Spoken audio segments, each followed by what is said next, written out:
Hello, this is the Finnish Bolshevik. I'm with Heitor from the Hammer and Sickle channel, and we are going to comment on this. Heitor, would you say that this video is made by a liberal?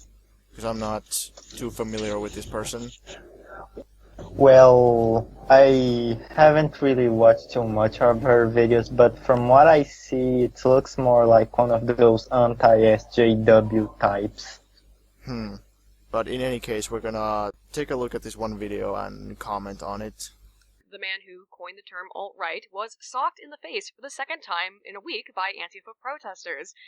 Now, I'm not a fan of Spencer, but that really doesn't fucking matter. What matters is that it's never okay to violently attack someone over goddamn political differences. That's a basic tenet of peaceful democratic society. Don't agree with someone's ideas? Talk it out, or just ignore the person and get on with your life. Did they talk it out with fucking Hitler? They're just gonna talk it out with him? I mean, what's next? They're gonna like talk it out with ISIS? No. They talk about how they want to I don't know, defend freedom of speech and freedom of expression and all that, but nobody actually practices this. It's just like all empty talk. These people believe they are so morally and ethically superior to those who hold opposing viewpoints that they have the right to physically assault and silence Nazis. The irony of this should not be lost on those of you paying attention. She's saying that they're like punching people for merely disagreeing with them, but no, they're punching people for being Nazis. Like, is there really any ambiguity about whether or not Nazis are bad or not? She's implying that there's some like great mystery to this, like some great moral gray area, like, I don't know, maybe the Nazis are right, maybe they're not so bad, like, maybe we shouldn't punch them. Like, no, everybody knows that Nazis are horrible. There's no disagreements here. Like, there's absolutely no question that the Antifa people are, in fact, morally superior to Nazis. There shouldn't be any question about this. Silencing dissenting opinions with violence and force is what fucking fascists do. Her definition of fascism is that if there's censorship, then it's like automatically fascism. Which is not true. That's too vague. That's not specific enough. Fascism is a very specific kind of system. Fascism is a system where the capitalist class uses extreme state terror and authoritarian methods via the state to crush the working class and to crush the left and to protect capitalism. That's what fascism is. Just having censorship and censoring things and like making it illegal for people to advocate certain things, that's not fascism.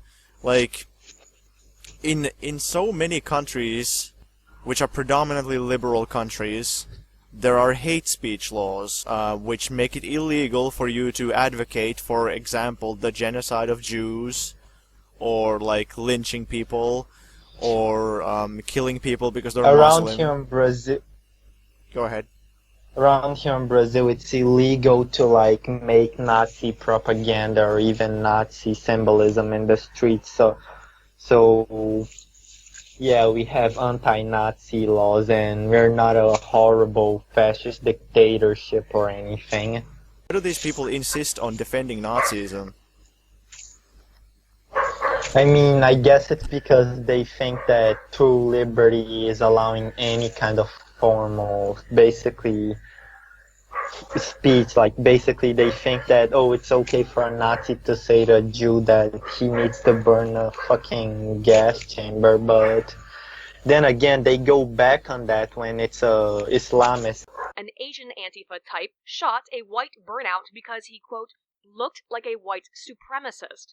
And on Tuesday in Spain, a 20-year-old woman was brutally beaten for wearing a bracelet of the Spanish flag by Antifas.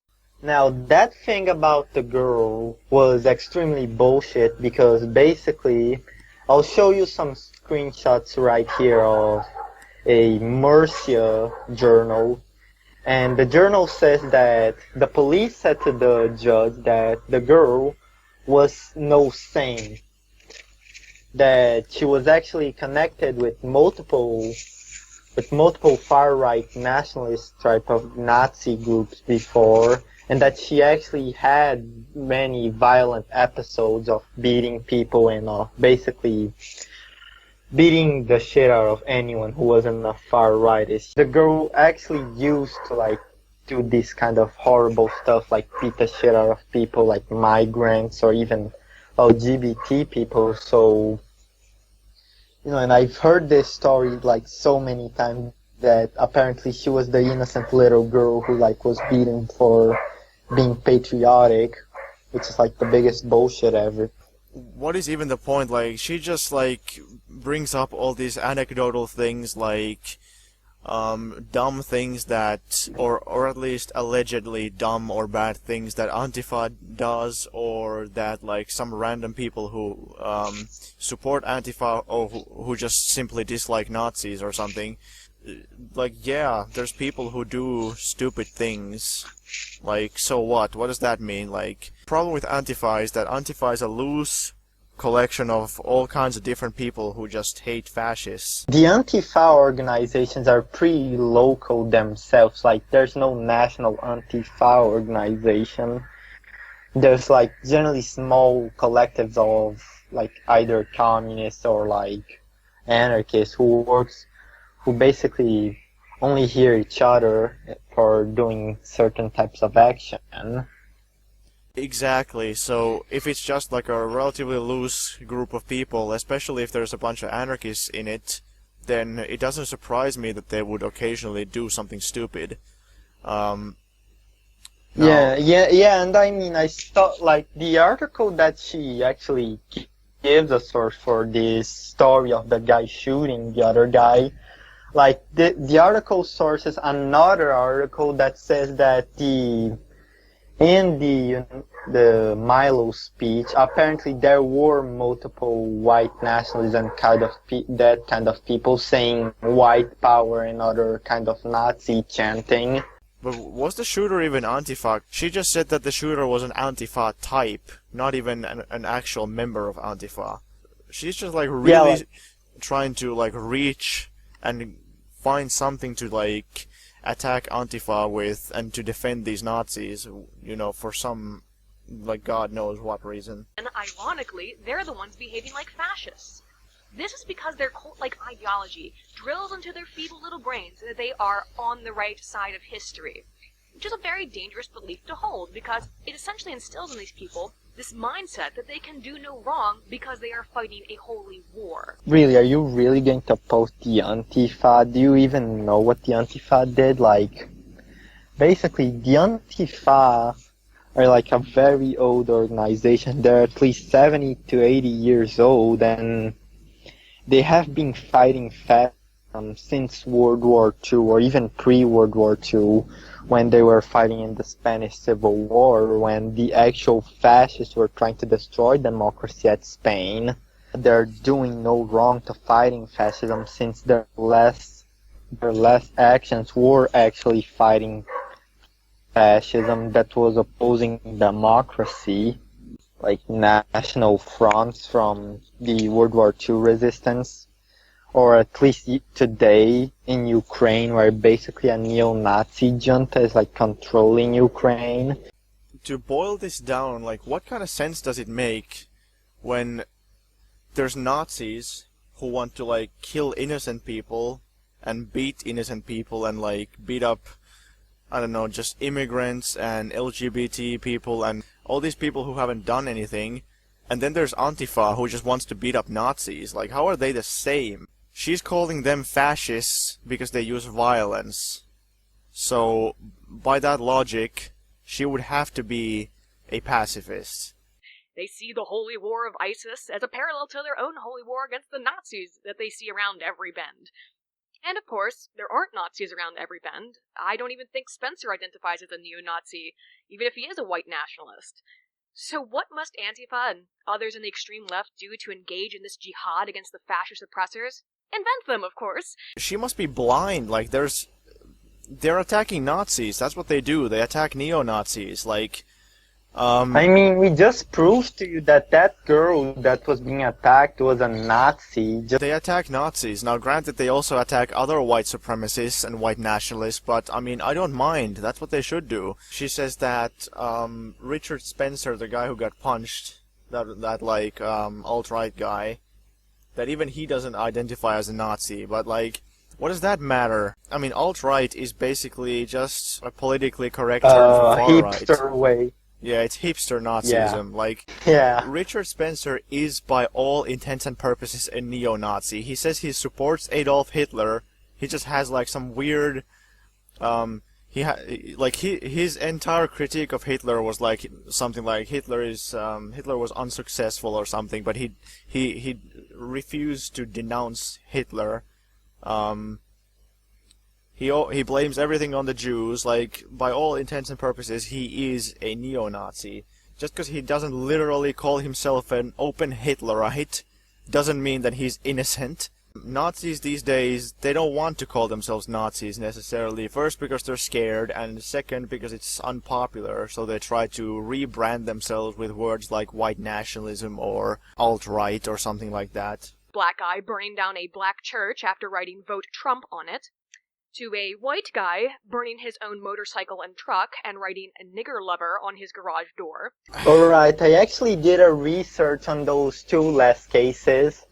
I tried to search on the local news of Denton, Texas, and there was no actual report of this happening.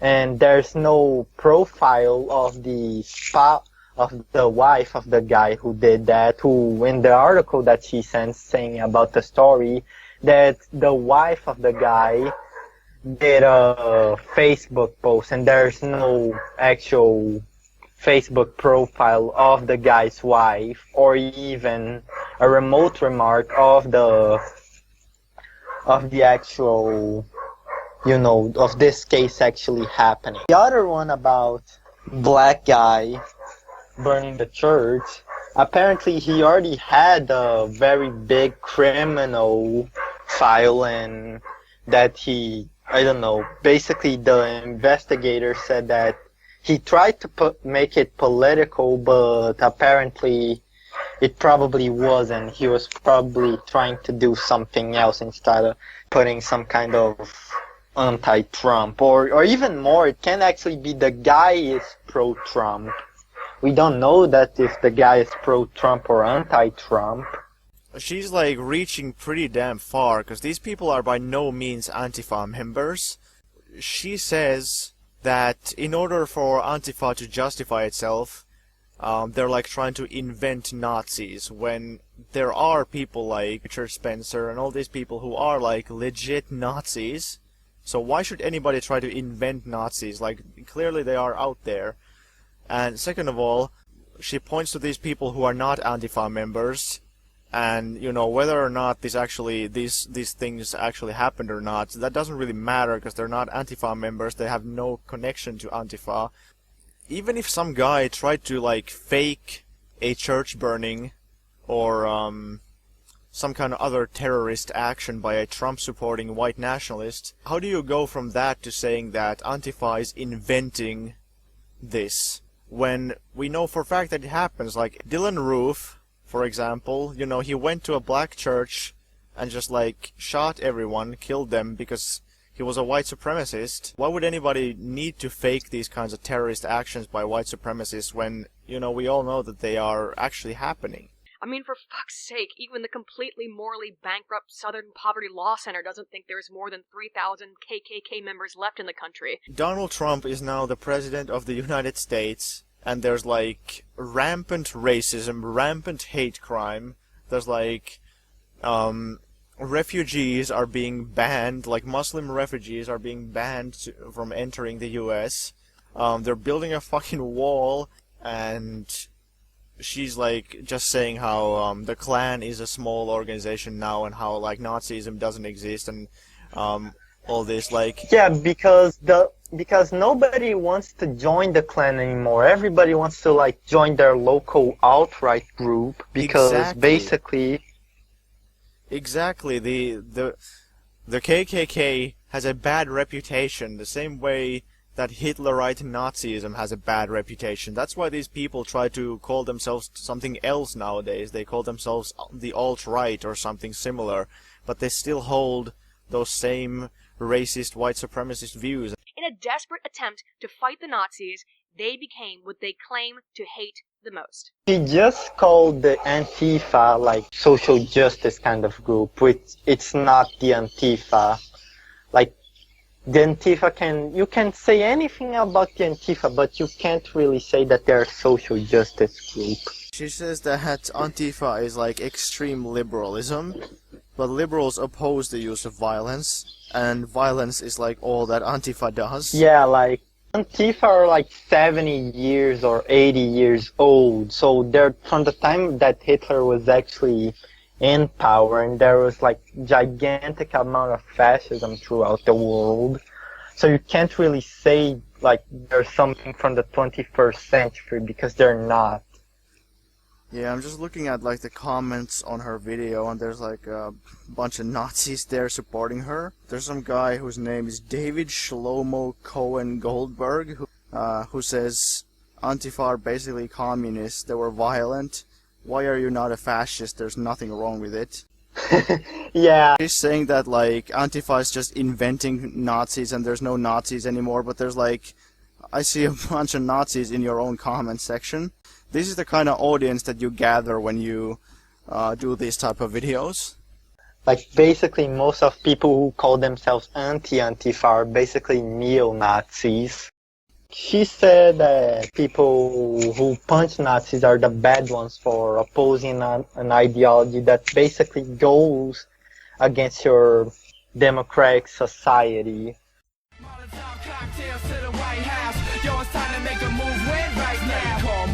In the parks after dark by candlelight, getting spied on by